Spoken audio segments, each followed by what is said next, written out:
हुए हैं। प्रशांत टंडन जी हैं, फिर प्रोफेसर अखिल स्वामी जी हैं, मीनू जैन जी हैं, जी हैं और साथ में अमलेंदु उपाध्याय जी। आप इस कार्यक्रम में और स्वागत, इस्तकबाल दोस्त साथी शुभचिंतक आप सबका भी जो अब तक जो जुड़ने वाले हैं इस कार्यक्रम में। तो दोस्तों इस कार्यक्रम को आगे बढ़ाएं। सबसे पहले आना चाहता हूं प्रोफेसर अखिल स्वामी जी, आपके 2014 के बाद और 2014 से पहले, और यहीं पर जो पहले जमाने में आपको याद होगा रिकॉर्ड बड़ा सा जो आता था वो कई बार अटक जाता था जब गाना सुनते थे और वही अटका रहता था। क्या ये आखिर क्यों अटका हुआ है? 2014 से पहले 70 साल, तो 75 साल अमृत महोत्सव, बहुत सारी चीजें हो रही हैं और उसमें ये रिकॉर्ड अभी भी वही अटका हुआ है। 9 साल से एक ही भाषण को सुने हैं और हर भाषण में, क्योंकि चूंकि हर बार कुछ ना कुछ कहीं ना कहीं चुनाव होता है, इस बार पूर्वोत्तर में चुनाव है तो पूर्वोत्तर को लेके आ गए। पूर्वोत्तर की सड़कों की बात हो रही है, इंफ्रास्ट्रक्चर की बात हो रही है और खासकर त्रिपुरा की बात हो रही है। लेकिन उन सड़कों, उन इंफ्रास्ट्रक्चर्स, उन बंदरगाहों, उन एयरपोर्ट्स, इन सब के करता धरता ठेका जिसको दिया गया है उसकी बात नहीं हो रही है और यही लगता है कि यहां कहीं ना कहीं छुपने छुपाने की बात हो रही है। क्या कहेंगे आप? देखिए राजीव जी, मैंने कल राहुल गांधी का भी भाषण सुना, आज मल्लिकार्जुन खड़गे जी का भी सुना और मोदी जी का भी। जब मोदी जी का भाषण मैंने सुना तो मुझे एक किस्सा याद आया।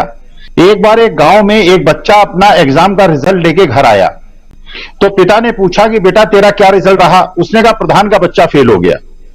तो पिता ने कहा अच्छा प्रधान का बच्चा फेल हो गया, तेरा रिजल्ट क्या रहा? उसने कहा सरपंच का बच्चा भी फेल हो गया। उसने कहा तू अपना रिजल्ट बता। उसने कहा चौधरी साहब का बच्चा भी फेल हो गया। तो उन्होंने कहा यार तू सबका रिजल्ट बता रहा है, अपना रिजल्ट बता। उसने कहा ऐसा है, जब सरपंच का बच्चा फेल हो गया, प्रधान का बच्चा फेल हो गया, चौधरी साहब का बच्चा फेल हो गया, तो तेरा बेटा पास हो जाता क्या? मैं भी फेल हो गया। तो ये उस प्रकार का उत्सुकता में, देखिए जो प्रश्न है, क्योंकि मैं अध्यापक रहा हूं, मैं अध्यापक हूं, मैं कॉपी उसकी जांचता हूं जो परीक्षा में बैठा है, उसके बाबा दादा की कॉपी नहीं जांचता। मुझे ऐसा लगता है कि हमारे माननीय प्रधानमंत्री मोदी जी को आदत पड़ गई है पुरखों की कॉपी जांचने की। कल सपने में पंडित जवाहरलाल नेहरू मेरे आए और पंडित जवाहरलाल नेहरू ने कहा कि देखना कल ये लोकसभा में ये जरूर कहेंगे कि अडानी प्रकरण का दोषी पंडित जवाहरलाल नेहरू या महात्मा गांधी हैं। अरे आप किस तरह की बातें कर रहे हैं?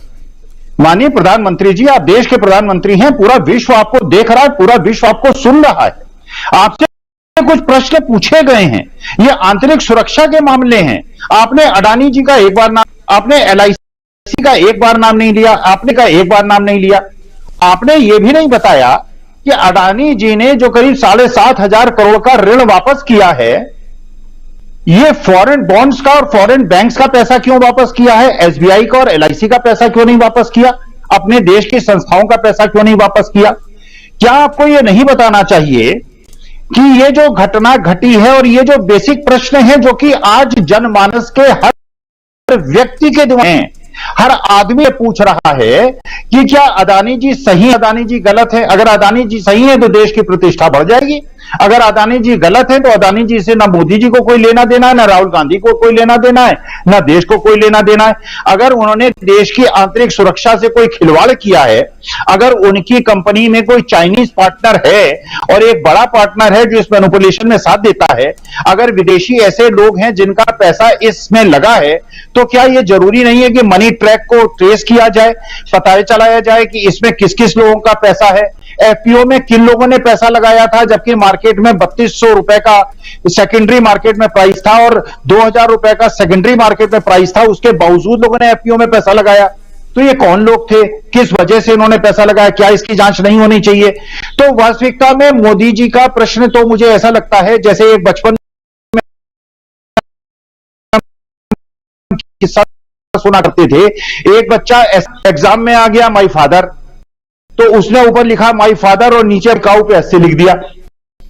अरे जो प्रश्न पूछा है, को टॉपिक दिया गया है, जो आपको कहा है कि ऐसे लिखो अडानी प्रकरण में, आप बात करने लगे इंदिरा गांधी की, पंडित जवाहरलाल नेहरू की, टीपू सुल्तान की, औरंगजेब की और अकबर की। अरे बात हो रही है इस समय जो आपसे प्रश्न पूछा गया है और आप सत्ता में बैठे हैं, एग्जाम में आप बैठे हैं, पिछले 9 साल से आप परीक्षार्थी हैं, आपको PhD की डिग्री 2024 में उसका कंफर्मेशन हुआ है, तो आपसे जो प्रश्न था उसका जवाब दीजिए। आप उसका जवाब देने के बजाय उसको गोल घुमाते हैं, बात को घुमाते हैं, जनता को गुमराह करते हैं। तो राहुल गांधी का जो मैंने कल भाषण सुना, संबोधन सुना, वास्तविकता जी मुझे लगा एक बहुत परिपक्व नेता बोल रहा है। और मल्लिकार्जुन खड़गे ने जो प्रश्न उठाया, मैं सच बता अच्छा लगा मुझे जो उन्होंने पूछा, क्या आप समझते हैं कि दलित हिंदू हैं? उधर से जवाब आया सत्ता पक्ष की तरफ, हां दलित हिंदू हैं। तो उन्होंने कहा अगर दलित हिंदू हैं तो इनको मंदिरों में क्यों नहीं घुसने देते आप? इनको घोड़े पे चढ़ के अपनी बारात में क्यों नहीं जाने देते? इनको क्यों आप छुआछूत मानते हैं? इनको क्यों अलग मानते हैं? और मैं, लेकिन मुझे इस बात से क्लेश है, मुझे खराब लगता है कि अगर एक वर्ग को आप छुआछूत मानते हैं, उनके साथ खाना नहीं खाना पसंद करते, उसके हाथ की चाय पीना नहीं पसंद करते, उसको मंदिर में नहीं घुसने देते, तो आप ये मंदिर क्यों मना रहे हैं? किसके रहे हैं? तो वास्तविकता में गुरुद्वारे की तरह होना चाहिए, जहां पे कोई भी आए, किसी को आए वो खाना खिलाते हैं। तो हमारे हिंदू धर्म में जो कमियां हैं, तो वास्तविकता में जो प्रश्न पूछे गए हैं, जो राहुल गांधी ने प्रश्न पूछे हैं, और राहुल गांधी के प्रश्न नहीं है, ये जब यात्रा की है उन्होंने, तो ये बच्चों ने प्रश्न पूछे हैं, जवानों ने प्रश्न पूछे हैं, सैन्य अधिकारियों ने प्रश्न पूछे हैं, ये किसानों ने प्रश्न पूछे हैं, तो ये देश के प्रश्न हैं। तो माननीय मोदी जी अपने भाषण कला, जो आपकी वाक्पटुता है, उसका हम कोई एग्जामिनेशन नहीं ले रहे हैं। ये कोई डिबेट कंपटीशन नहीं हो रहा है। डिबेट कंपटीशन में कौन जीता कौन हारा, जो आपसे प्रश्न पूछे गए हैं उसके सीधे जवाब दीजिए। और अगर देश संतुष्ट, बहुत अच्छा होगा। लेकिन अगर आप किसी बड़े पूंजीपति को, जो भ्रष्टाचार में इस समय फंसा हुआ है, जिस पे प्रश्न लगे हुए हैं, अगर उसको बचाने की कोशिश करेंगे तो चपेटे में सब आ जाएंगे, पूरा देश चपेटे में आ जाएगा। इसलिए अब इस पे जांच बिठा दें और ये बिल्कुल स्पष्ट हो जाए, क्लियर हो जाए कि अडानी जी दोषी हैं या नहीं। क्योंकि अब केवल हिंडनबर्ग का सवाल नहीं है, अब फाइनेंशियल इंस्टीट्यूशन और बैंक सब इनके पीछे पड़ रहे हैं। और एक और चीज बताऊं मैं आपको राजीव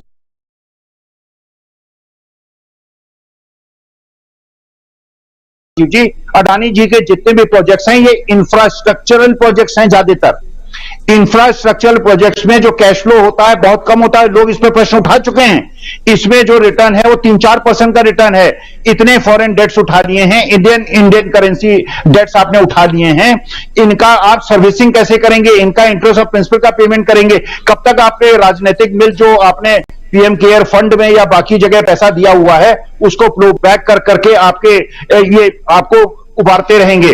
तो वास्तविकता में देश की आर्थिक व्यवस्था, देश की आंतरिक सुरक्षा सब खतरे में है। इसलिए माननीय मोदी जी, हाथ जोड़ के आपसे मेरी प्रार्थना है, इस प्रश्न का सीधा जवाब दीजिए, जांच बिठाइए, सच का सच दुनिया के सामने और देश के सामने आना चाहिए। राजीव जी, सच का सच, ये बिल्कुल दुनिया भी और खासकर हिंदुस्तान के लोग तो देखना ही चाहते हैं, जानना ही चाहते हैं। और जेपीसी की जब बात होती है तो